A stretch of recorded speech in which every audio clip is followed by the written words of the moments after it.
앞선 최원 선생님과는 다르게 이제 여기 계신 연자 선생님들이 의사 선생님뿐만 아니라 간호사 선생님들의 방사선 선생님들도 많기 때문에 주로 약간 교과서적인 내용하고 저희 병원 케이스 위주로 몇 개 설명하고 넘어가도록 하겠습니다. AVM에 대해서는 시간이 없어서 듀랄 AVF 위주로 좀 설명을 드리겠습니다. 일단 듀랄 AVF 같은 경우는 세레브럴 베스큘라 말포메이션의 10에서 15% 정도를 차지하고 10만 명당 한 1명 정도에서 발생한다고 되어 있습니다. 50, 60대 여성에서 약간 더 발생을 많이 하는 걸로 되어 있고 주로 원인은 알려져 있지 않으나 세레브럴 비너스 스롬보시스나 호르몬 혹은 프레그넌시 등의 영향을 받는 것으로 알려져 있습니다. 웨스턴 파퓰레이션에서는 트랜스버스 시그모이드 사이너스가 가장 많이 호발하는 부위인데 에이시안 파퓰레이션 스터디에서는 카버너스 사이너스가 조금 더 많았다는 스터디가 있습니다.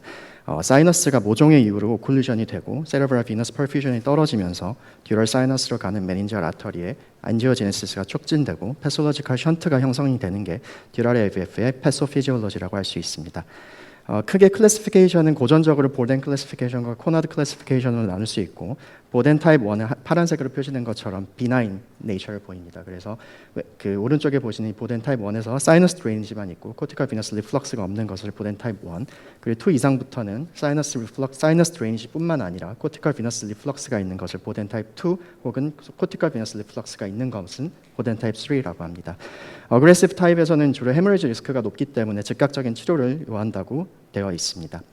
듀랄 AVF 환자가 저희 병원에 이제 온다면은 이 환자를 치료해야 될지 말아야 될지를 결정하는 것이 중요한데 앞서 말씀드린 것처럼 보덴 타입 1 같은 경우에는 ICH의 리스크가 낮기 때문에 심텀이 굉장히 심하지 않는다면 일단 지켜보는 것이 좋겠고 보덴 타입 2 이상 즉 코티컬 비너스 리플럭스가 있는 경우에는 ICH의 발생 확률이 높아지기 때문에 상대적으로 치료를 즉각적으로 해야 되는 군에 해당합니다.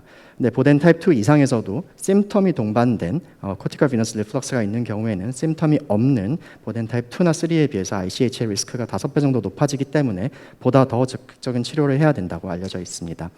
또한 뿐만 아니라 보덴 타입 2와 보덴 타입 3에서 각각 에이심토매틱에서 심토매틱으로 이환될 확률이 연간 약 1% 정도로 알려져 있기 때문에 결과적으로 코티컬 비너스 리플럭스가 있는지 심텀이 시비어한지 컨버전 레이트는 어떻게 되는지를 다양하게 고려해서 듀럴 AVF 환자의 치료를 해야겠습니다. 그래서 이제 저희 쪽 이제 엔도베스큘라 트리트먼트로 만약에 듀랄 AVF를 치료하기로 결정을 했다면 결과적으로 트랜스 아테리얼 루트와 트랜스 비너스 루트 각각 두 가지가 있습니다. 근데 트랜스 아테리얼 루트의 리스크라고 한다면은 ECA 브랜치 중에서 특히 저희가 제일 많이 사용하는 게 미들 메닌지얼 아테리 페트로절 브랜치인데 이런 MMA의 페트로절 브랜치는 페이셜 널팔시가 올 수 있고 그 외에 이제 어센딩 파렌지얼 아터리, 옥시피탈 아터리, 포스테리어 오리큘러 아터리에도 마스토이드 브랜치 같은 경우 로어 크레니얼 널프 팔시를 유발할 수 있기 때문에 조심해야겠습니다. 또한 뿐만 아니라 ECA와 ICA 사이에 인페럴 아테리얼 트렁크나 옵사믹 아터리 등을 통한 데인저러스 아나스토모시스가 있는데 글루나 오닉스 캐스트가 ICA로 넘어갈 수 있기 때문에 이 또한 굉장히 조심해서 시술을 해야 될 것입니다. 트랜스 비너스 어프로치 같은 경우에는 펑셔닝 사이너스를 막아서 비너스 임팍을 생기고 ICH를 발생시킬 수 있기 때문에 트랜스 비너스 어프로치도 조심해야 되는 부분이 있습니다. 저희가 일반적으로 사용하는 리퀴드 엠볼릭 에이전트는 이제 글루와 오닉스가 있는데 오닉스 같은 경우는 non adhesive copolymer 즉 유착이 되지 않는 중합체입니다. 그 자체로 중합체여서 침전 반응을 이용해서 이제 이렇게 굳게 되는데 저희 전평 교수님께서 맨날 말씀하시는 게 겉에 표면은 굳지만 안에는 마그마처럼 흘러가는 성질이 있어서 오퍼레이터로 하여금 좀 더 컨트롤드 인젝션이 가능하게 한다는 장점이 있다고 할 수 있습니다. 그에 반해 MBCA 즉 글루 같은 경우에는 유착성이 있는 모노머입니다. 근데 이게 혈액에 있는 이온 성분과 만나면 굉장히 빠르게 폴리머레이제이션이 됩니다. 그래서 그 시술자로 하여금 어떻게 보면 컨트롤드 인젝션이 조금 힘들게 하는 단점이 있습니다.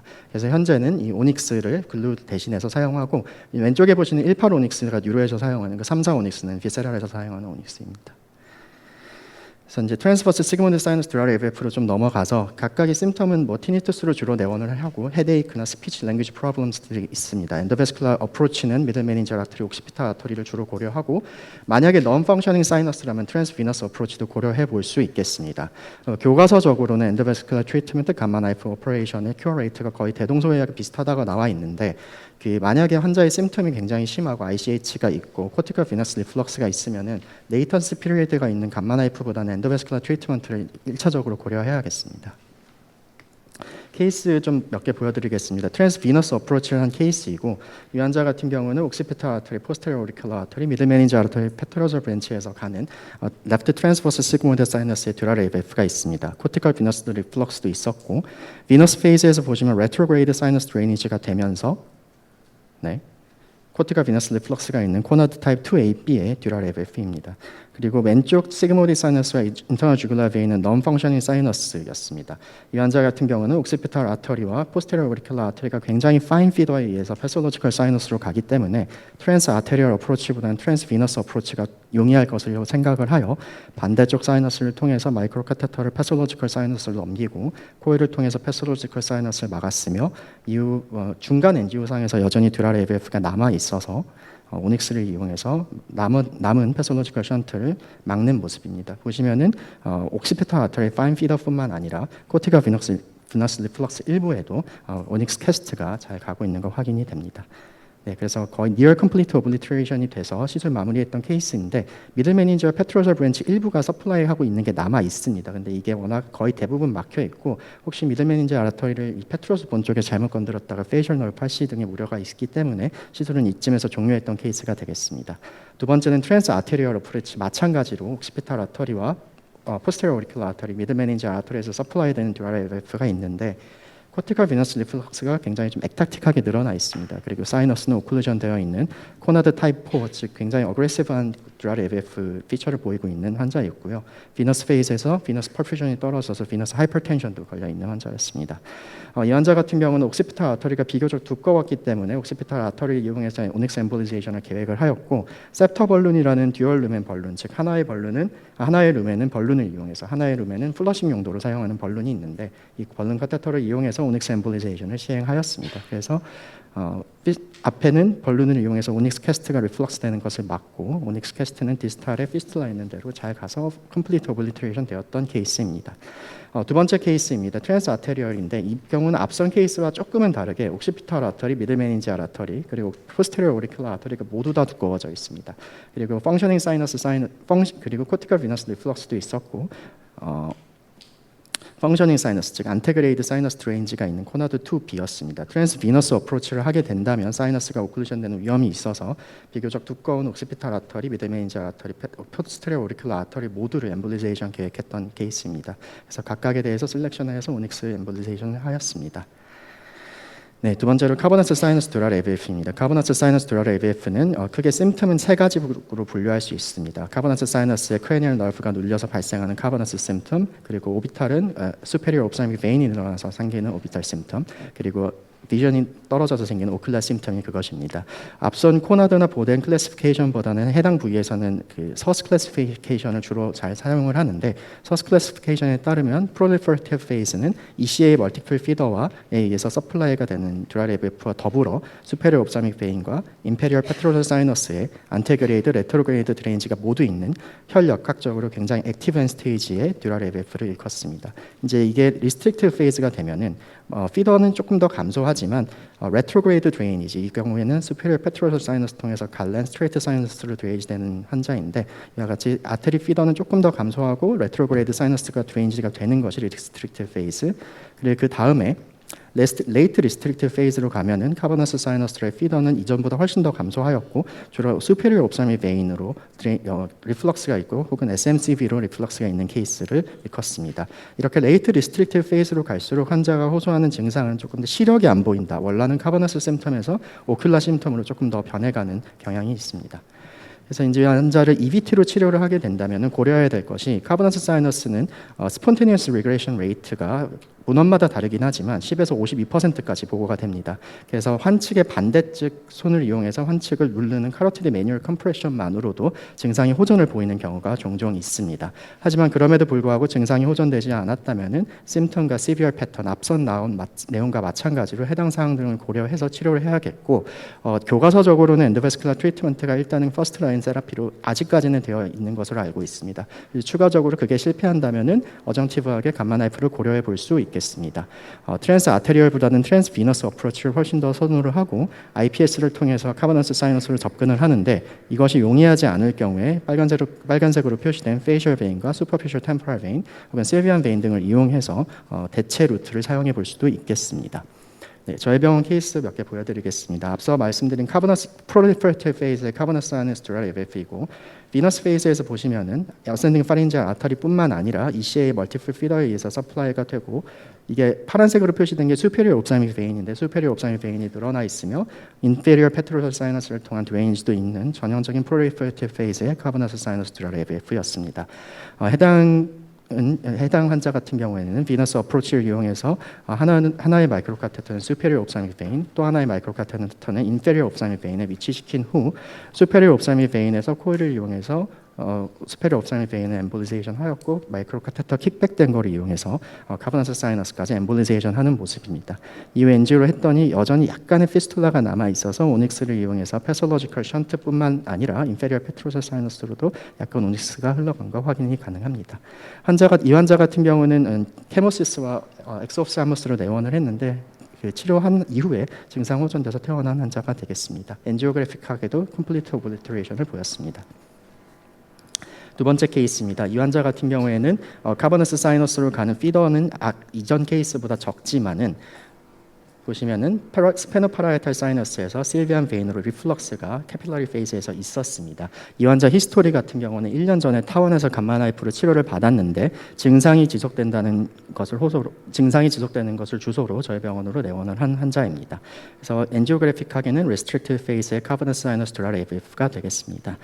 이렇게 레이트 리스트릭티브 페이즈나 리스트릭티브 페이즈로 갈수록 이 인페리어 페트로설 사이너스의 캐뉼레이션이 굉장히 어려워집니다. 그래서 이 환자 같은 경우는 중간에 인터미디에이트 카테터를 하나 놓고 그 다음에 캐뉼레이션을 한 케이스이고 마이크로 카테터는 수페리어 옵사믹 베인에 넣은 후 이전 케이스와 마찬가지로 코일과 오닉스를 이용해서 엠볼리제이션을 하였고 이후 엔지오그래픽하게는 컴플리트 오블리트레이션 된 케이스입니다. 네, 그 다음에 이제 다이렉트 CCF입니다. 이전에 카버너스 사이너스 듀랄 AVF는 인다이렉트 CCF고 이제 다이렉트 CCF 같은 경우는 ICA에서 카버너스 사이너스로 트라우마나 애뉴리즘 럽처 혹은 TSA와 관련된 이어트로제닉한 원인 등으로 인해서 피스툴라가 형성되는 것을 일컫습니다. 심토마틱하게는 오큘러 브루트, 케모시스 그리고 굉장히 펄서타일한 엑스옵살머스가 있는 것을 심토마틱 트라이어드로 합니다. 스폰테니어스 오클루전 레이트가 낮기 때문에 엔도베스큘러 트리트먼트를 퍼스트 라인으로 고려를 해야 되겠습니다. 주로는 제일 많이 사용하는 방법은 스텐트를 이용 ICA 스텐트를 댄 이후에 카버너스 사이너스에 코일을 대는 것을 주로 많이 사용을 하고 이것이 용이하지 않을 경우는 페런트 아터리 오클루전 그리고 최근에는 이제 코로나리 스텐트를 이용한 코로나리 스텐트 그래프트를 ICA에 대서 피스툴라를 막아버리는 그런 치료 방법도 있는 것으로 알고 있습니다. 케이스입니다. 사실 다이렉트 CCF 케이스가 그렇게 많지가 않아서요.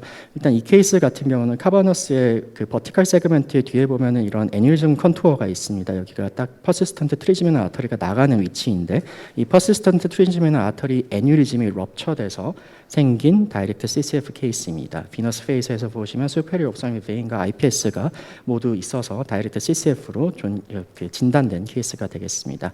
이 환자 같은 경우에는 솔리테어 AB라는 이게 이제 퍼머넌트가 아니라 템포러리하게 스텐트를 일단 대놓고 그 코일을 퍼시스턴트 트리지미널 아터리 애뉴리즘의 한 케이스입니다. 이후 버테브라 아터리 엔지오상에서는 여전히 애뉴리즘 관찰되고 카버너스 사이너스 오패시피케이션도 있어서 추가적으로 퍼시스턴트 트리지미널 아터리뿐만 아니라 퍼시스턴트 트리지미널 아터리 애뉴리즘을 오클루전했고 마지막으로는 결과적으로 컴플리트하게 오블리트레이션 되었고 환자 증상도 호전돼서 퇴원을 한 케이스가 되겠습니다. 네, 두 번째 케이스는 타원에서 이제 카버너스 사이너스 듀랄 AVF에 대해서 트랜스비너스 어프로치를 코일을 하다가 결국 컴플리트 오블리트레이션을 보이지 못해서 저희 병원으로 내원한 케이스입니다. 이 환자 같은 경우에는 화살표를 표시는 데가 여전히 레지dual 피스툴라가 남아 있었고 퍼렌트 어터리 오클루전을 고려했던 케이스가 되겠습니다. 이전에 벌룬 오클루전을 통해서 에이콤과 피콤이 페이턴트한 걸 확인하였고 이제 카버너스 사이너스 세그먼트부터 해서 쭉쭉쭉쭉 막아서 결국 오블리트레이션 된 케이스입니다. 네, 마지막으로 이제 다른 곳에서 기타 장소에서 발생한 듀랄 AVF에 대해서 몇 가지 설명을 드리겠습니다. 앞서 최혜원 선생님이 말씀해 주신 것처럼 에스모이달 듀랄 AVF 같은 경우는 주로 수술적 치료의 고려 대상이 되고 엔도베스큘라로는 잘 치료를 하지 않는데 ECA 브랜치가 있는 경우에는 옵션이 될 수도 있습니다. 이 케이스는 옵살밍 아터리에서 에스모이달 사이너스의 듀랄 AVF가 있고 코티칼 비너스 리플럭스가 있는 에스모이달 듀랄 AVF 전형적인 케이스인데 미들메닌지알 아터리와 STA를 통한 미들메닌지알 아터리와 STR을 통한 피더도 있었습니다. 그리고 피더의 피스툴라 위치는 앞선 옵살믹 아터리 피더의 피스툴라 위치와 동일했습니다. 그래서 미들메닌지알 아터리가 비교적 스트레이트해 보여서 미들메닌지알 아터리 셀렉션해서 오닉스 엠볼리제이션 하는 모습이고 가운데 사진을 보시면은 이전에 피스툴라가 있었던 위치뿐만 아니라 코티컬 비너스 리플럭스 일부에도 오닉스 퀘스트가 흘러 들어가서 오블리트레이션 된 케이스가 되겠습니다. 네, 그 다음에 서비컬 메듈라리 정션 듀랄 AVF입니다. 이 환자 같은 경우는 4주 동안 지속되는 양측 레그의 위크니스로 내원을 하였고 스파인 MR을 보시면은 그 스파이널 코드의 마일로패시와 더불어서 스파이널 코드 앞뒤쪽으로 페리메듈라리 베인이 늘어나 있는 전형적인 스파이널 듀랄 AVF의 모습을 보이고 있습니다. 그래서 이 환자 같은 경우에 엔지오를 했을 때 버테브라 아터리에서 당연히 피더가 있었고, 네, 그리고 피스툴라 위치는 포라men 마그넘 주변이었으며 페리메듈라리 베인의 인골지먼트도 있었습니다. 근데 ECA 엔지오를 해봤더니 어센딩 파린지알 아터리에서도 들어가는 피더가 있었습니다. 피더의 피스툴라 위치는 앞선 VANG와 동일했으며 따라서 그 어센딩 파린지알 아터리를 타겟으로 해서 엠볼리제이션을 한번 계획해 보기로 했던 케이스입니다. 뉴로메닌지얼 트렁크를 셀렉션해서 엔지오를 했을 때 피스툴라 확인이 되고 페리메듈라리 베인이 있으며 이 빨간색으로 표시된 게 버테브라 아터리입니다. 그래서 이 환자 케이스 같은 경우에는 이 피스툴라와 코티컬 비너스 리플럭스 일부만 오닉스 엠볼리제이션을 하면서 버테브라 아터리로 퀘스트가 안 날아가는 것이 굉장히 좀 중요한 케이스였는데 결과적으로 이 피스툴라 사이트로만 오닉스 퀘스트가 갔고 버테브라 아터리로는 오닉스 퀘스트가 날아가지 않아서 잘된 케이스가 되겠습니다. 마지막 케이스입니다. 이어트로제닉 수페리어 세스터 사이언스 듀랄 AVF 케이스입니다. 하이 프론탈 메닌지오마가 있었고 메닌지오마가 수페리어 세스터 사이언스와 굉장히 인접해 있습니다. 수술을 받았고 수술 후 4개월 있다가 SH가 발생해서 응급실 통해서 내원한 환자인데 엔지오를 보시면은 페리칼로살 아터리뿐만이 아니라 오른쪽 미들 메닌지알과 왼쪽 미들 메닌지알 아터리에도 피스툴라가 있고 그리고 코티컬 비너스 리플럭스도 있는 그 코나드 타입으로 보면은 3나 4 정도 되는 어그레시브 타입의 듀랄 AVF가 이아트로제닉하게 생긴 케이스가 되겠습니다. 그래서 그 레프트 미드 메닌지알 아터리가 비교적 스트레이트해 보여서 미드라인 있는 데까지 마이크로 카테터를 접근을 했고 보시면은 피스툴라 있는 위치하고 마이크로 카테터가 접근할 수 있는 미드라인까지 길이가 상당히 됩니다. 그래서 죄송합니다. 그 오닉스 캐스트를 교수님들께서 잘 넘기셔서 피스툴라 있는 데까지 잘 막았던 케이스가 되겠습니다. 그래서 이제 제가 보여드린 거는 사실 지금 다 어떻게 보면 케이스 위주인데 그 사실 잘된 것만 좀 보여드린 경향이 없지 않아 있어서 그 부분에 대해서는 다음에는 좀 더 준비를 해오도록 하겠습니다. 네, 감사합니다.